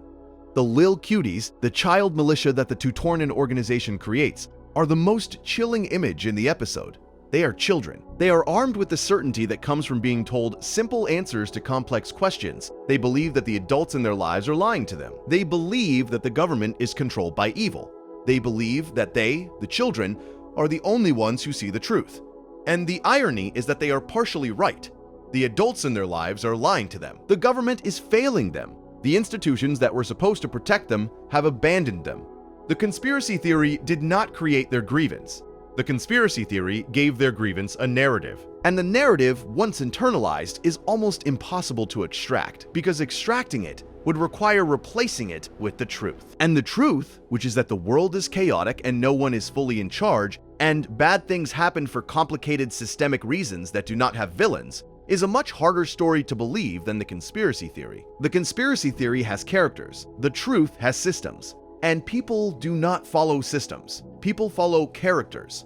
The vaccination special also captures something about the speed at which American political culture metabolizes crises. The pandemic, which had been the defining event of 2020 and early 2021, was already by March of 2021 becoming background noise. The daily death counts that had dominated the news cycle for a year were being displaced by vaccine distribution logistics, by reopening debates, by the slow return to something that resembled normal life. The crisis was not over. People were still dying, but the attention had shifted. The system had begun the process of normalization that Dead Kids had depicted 3 years earlier. The pandemic was becoming one more thing that was happening, one more reality to accommodate, one more catastrophe to absorb into the routine of daily life. And the QAnon adherents who were sabotaging the vaccination effort were both a symptom of and a response to that normalization. They were the only people for whom the pandemic was still urgent, still meaningful, still a story with stakes. Everyone else had moved on. The conspiracy theorists had not. And their refusal to move on, however misguided, however destructive, contained a kernel of something that the rest of the country had lost, which was the conviction that what was happening mattered. The 5 banned episodes represent something that none of the other episodes in this analysis represent, which is a case where the show lost. In every other instance, South Park said what it wanted to say. The network might have objected. The audience might have been offended. The critics might have been appalled. But the episodes aired. The jokes landed, the arguments were made. The show survived. In the case of the Muhammad episodes, the show was silenced.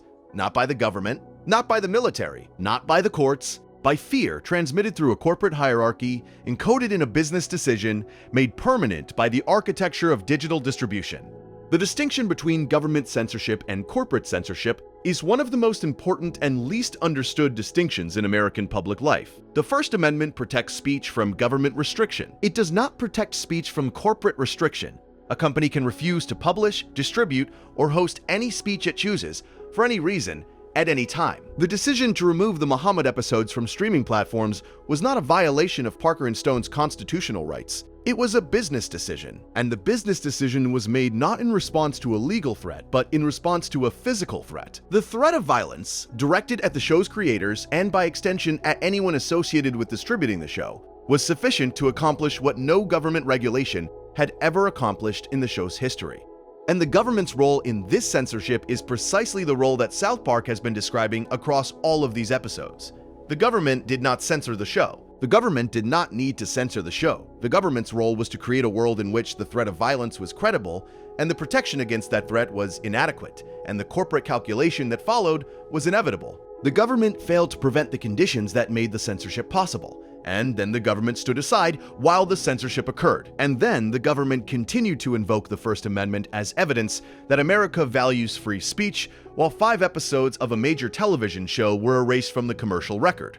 Parker and Stone have spoken about the banned episodes with a mixture of anger and resignation. They are angry because the episodes represent the show at its most principled, doing exactly what a satirical show is supposed to do, which is to challenge the boundaries of acceptable expression. They are resigned because they understand that the economics of content distribution make the ban effectively permanent. The episodes will never return to streaming platforms because no platform wants the liability. The threat that prompted the ban has not been rescinded. The calculation that produced the ban has not changed. And the passage of time has made the absence normal. Most viewers do not know the episodes are missing. Most viewers who know they are missing do not care. The absence has been normalized, just like the school shootings in Dead Kids, just like the surveillance in Let Go, Let Gov, just like the hypocrisy in I Am a Little Bit Country. The system has absorbed the challenge and continued.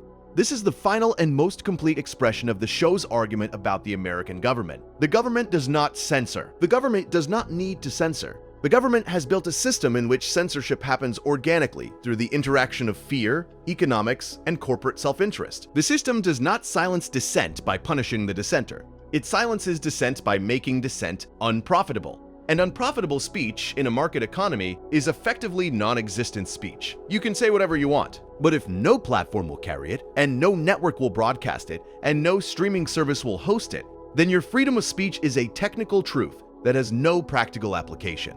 You are free to speak into a void. The void is your audience, and the government, which created the conditions that produce the void, takes no responsibility for the silence that follows. The production context of these episodes reveals something about Parker and Stone's own relationship with the government that the episodes themselves do not fully articulate. South Park is made in 6 days. Each episode is written, voiced, animated, and delivered in a single compressed production cycle. This is not an accident of scheduling. It is a philosophical commitment. Parker and Stone believe that topical comedy must be truly topical, that the gap between an event and the satirical response to that event must be as small as possible, because the longer the gap, the more the official narrative has time to solidify, and the harder it becomes to see the event clearly. This production method has direct consequences for the show's political commentary. When the Iraq War began on March 20, 2003, the episode about the Iraq War aired 20 days later. When Obama was elected on November 4, 2008, the episode about Obama's election aired the following evening. When the NSA revelations broke in June of 2013, the season premiere responding to those revelations aired 3 months later. The speed is not just impressive, it is argumentative. The show is saying that you do not need years of reflection to understand what is happening. You need 6 days. The truth of a political event is visible immediately in its first moments before the spin doctors and the pundits and the historians have had time to reshape it. The official narrative is not the product of careful analysis, it is the product of careful construction, and the construction takes time. South Park arrives before the construction is complete, while the scaffolding is still visible, while the gaps in the facade are still open. This speed also means that the show's political episodes carry the marks of their moment in a way that more deliberate works do not. The Obama episode has rough animation because it was made in less than 24 hours. The election night rewrite for the Trump season is visible in the uneven pacing and the abandoned plot threads. These imperfections are, paradoxically, part of the show's authority. They are evidence that the show was made in response to reality rather than in anticipation of it. The show is not predicting, it is reacting, and the reaction, because it is immediate, is raw in a way that polished commentary cannot be. Parker has described the production process as a form of pressure testing. The 6-day cycle does not allow for second thoughts. It does not allow for focus groups or network notes or political calculations about which audience might be offended. The episode must be written quickly, which means it must be written honestly, because there is no time to construct a careful euphemism for a thought that can be stated plainly. The plainness of South Park's political commentary, the directness that can seem crude or simplistic, is a product of this production method. The show does not have time to be subtle, and the lack of subtlety, which critics often mistake for a lack of sophistication, is actually a form of discipline. Subtlety is a luxury that requires time. Clarity is a necessity that time does not allow. The show's relationship with Comedy Central is itself a microcosm of its argument about government and corporations. Comedy Central has, for 27 years, simultaneously profited from South Park's willingness to push boundaries and attempted to restrain that willingness when it threatened the network's corporate interests. The Muhammad censorship is the most dramatic example, but it is not the only one. The network has bleeped language, cutscenes, and requested revisions throughout the show's run. And Parker and Stone have fought these restrictions with varying degrees of success, sometimes winning, always chafing against the reality that their freedom of expression exists within a corporate framework that can and does limit that expression whenever the cost-benefit analysis changes. This dynamic mirrors the show's argument about the relationship between citizens and government. You are free to speak, but your freedom exists within a system that controls the conditions under which speech is heard. The government does not censor you, but the government creates the economic and legal and cultural conditions that determine whether your speech reaches an audience. The network does not silence Parker and Stone, but the network controls the distribution channel that determines whether Parker and Stone's work is seen. And the control of distribution is, in practice, indistinguishable from the control of speech. You can say whatever you want. Whether anyone hears it is a different question. And the answer to that question is determined not by you, but by the institutions that stand between you and your audience. There is a moment in the Cartoon Wars episodes that crystallizes this argument with painful clarity. The character of Kyle travels to the Fox network headquarters to prevent Family Guy from airing an image of Muhammad. He arrives and discovers that Family Guy is written not by human beings, but by manatees who randomly select idea balls from a tank. The show is not the product of human intention. It is the product of a mechanical process that combines random elements into something that resembles coherent thought but is not. And the network broadcasts this product because the product generates revenue. The content is irrelevant. The revenue is what matters.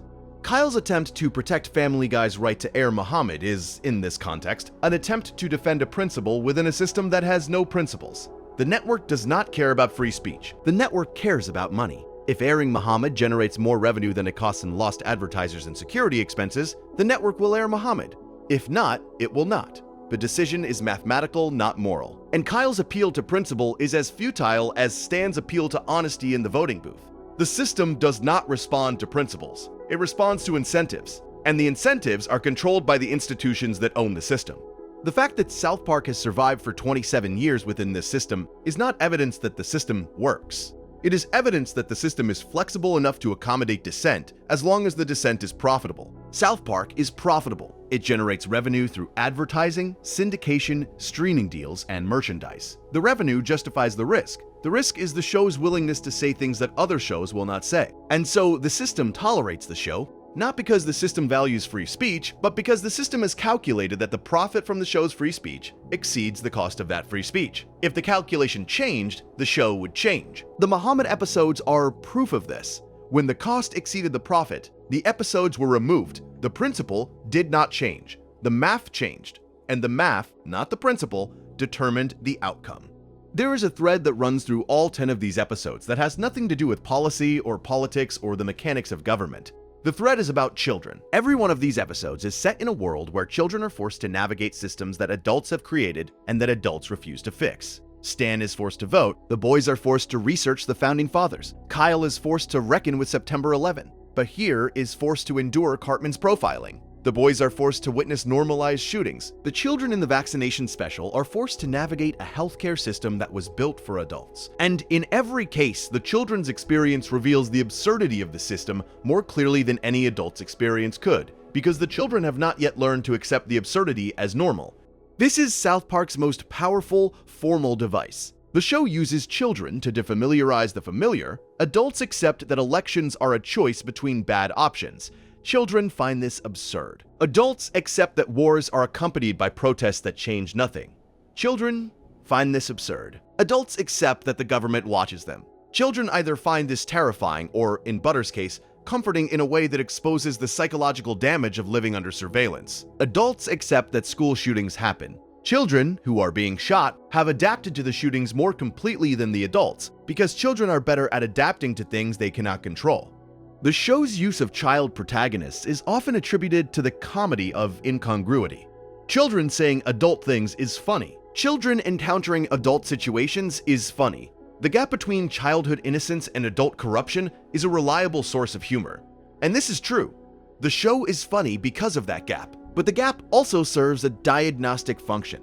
Children see the world without the accumulated defenses that adults have built to make the world bearable. They see the election and say, both candidates are terrible. They see the war and say, what is the point? They see the conspiracy theory and say, but is anyone actually in charge? They see the surveillance and say, at least someone is watching. They see the shooting and say, oh well, back to class. Each of these responses is wrong in a different way, but each of them is also more honest than the adult response, which is to pretend that the system makes sense.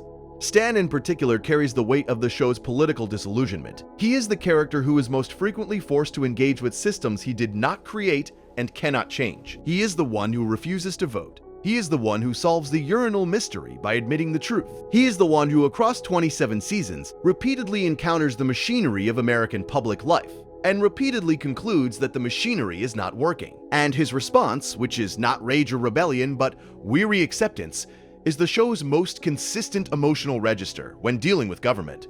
There is a scene in the voting episode that illustrates this perfectly. After Stan is banished from South Park, he wanders through the wilderness alone. He encounters PETA members in the woods.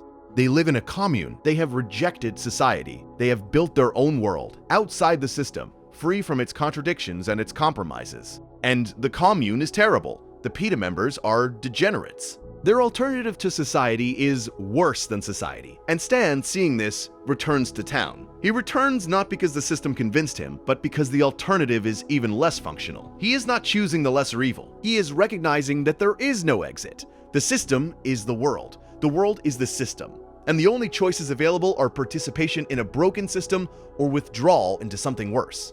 That is the most honest thing South Park has ever said about the American government. Not that the government is corrupt, not that the government is incompetent, not that the government is a conspiracy or a performance or a machine of control. All of those things may be true, But the most honest thing is that there is no alternative. The government, with all its failures and contradictions and performances and silences, is the only government available. You can satirize it, you can expose it, you can name its failures with perfect clarity. And at the end of the naming, it is still there, unchanged, unchallenged, unchallengeable. Not because it is too strong to be challenged, but because the challengers have nowhere else to go.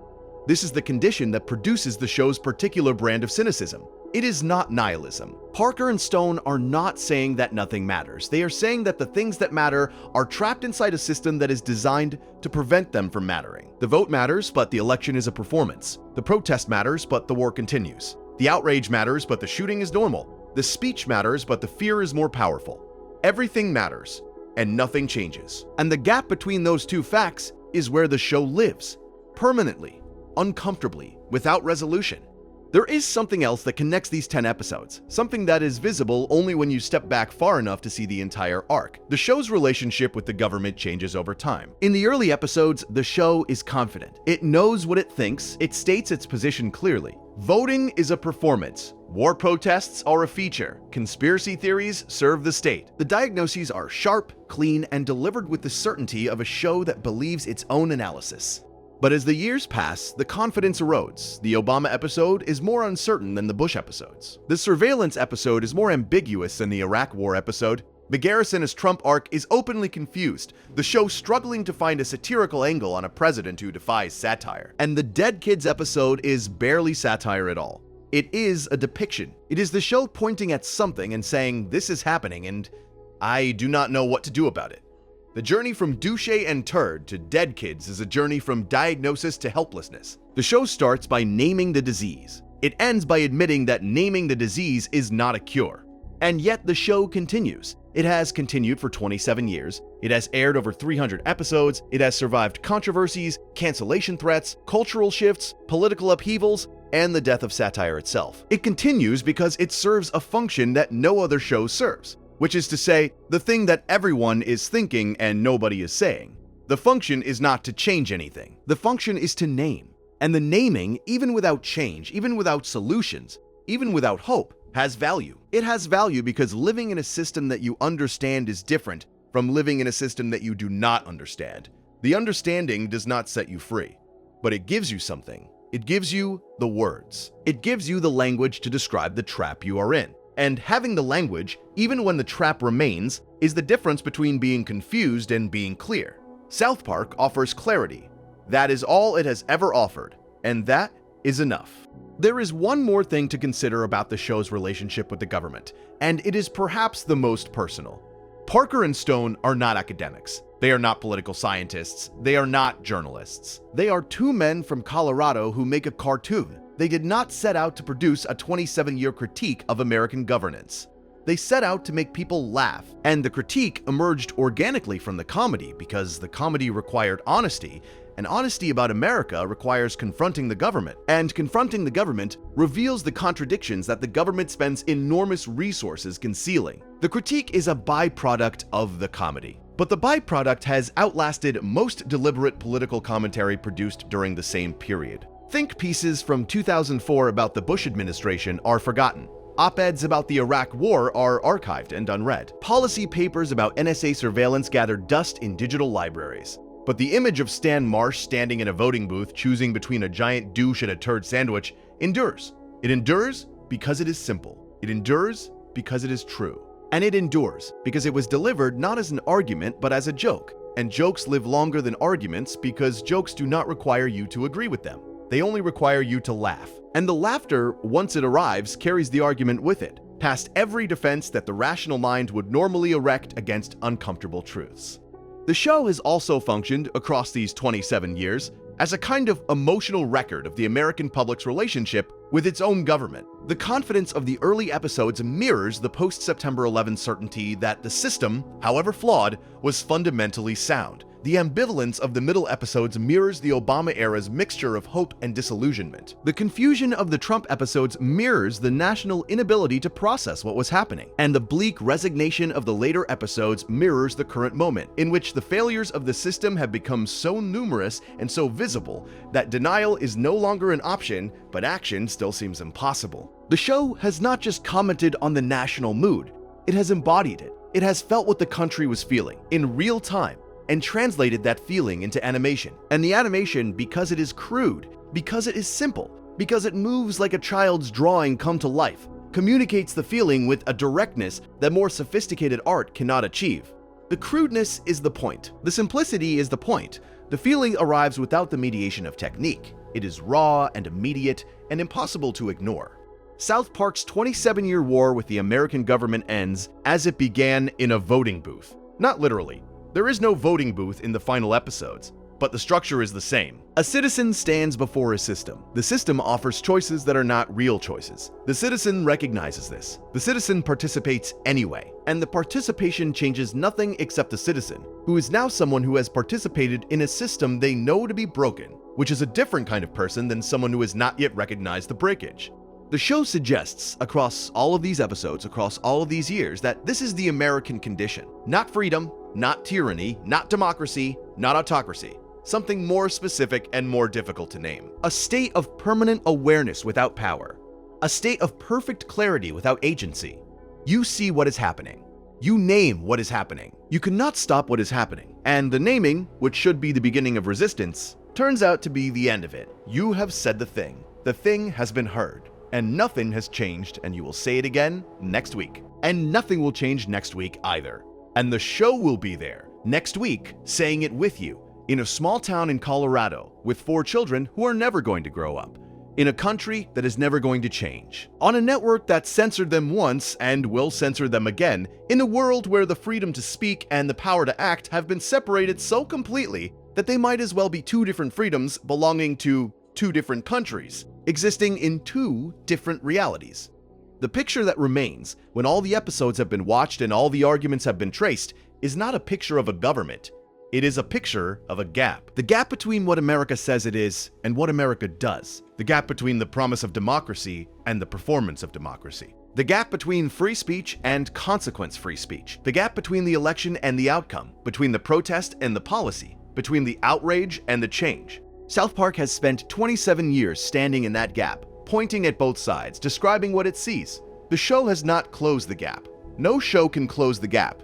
But the show has kept the gap visible, and in a country that spends enormous resources trying to make the gap invisible, keeping it visible is not nothing. It might be the only thing that comedy can do. It might be the only thing that matters. If you enjoyed this video essay, make sure to subscribe. Thanks for watching, and I will see you in the next.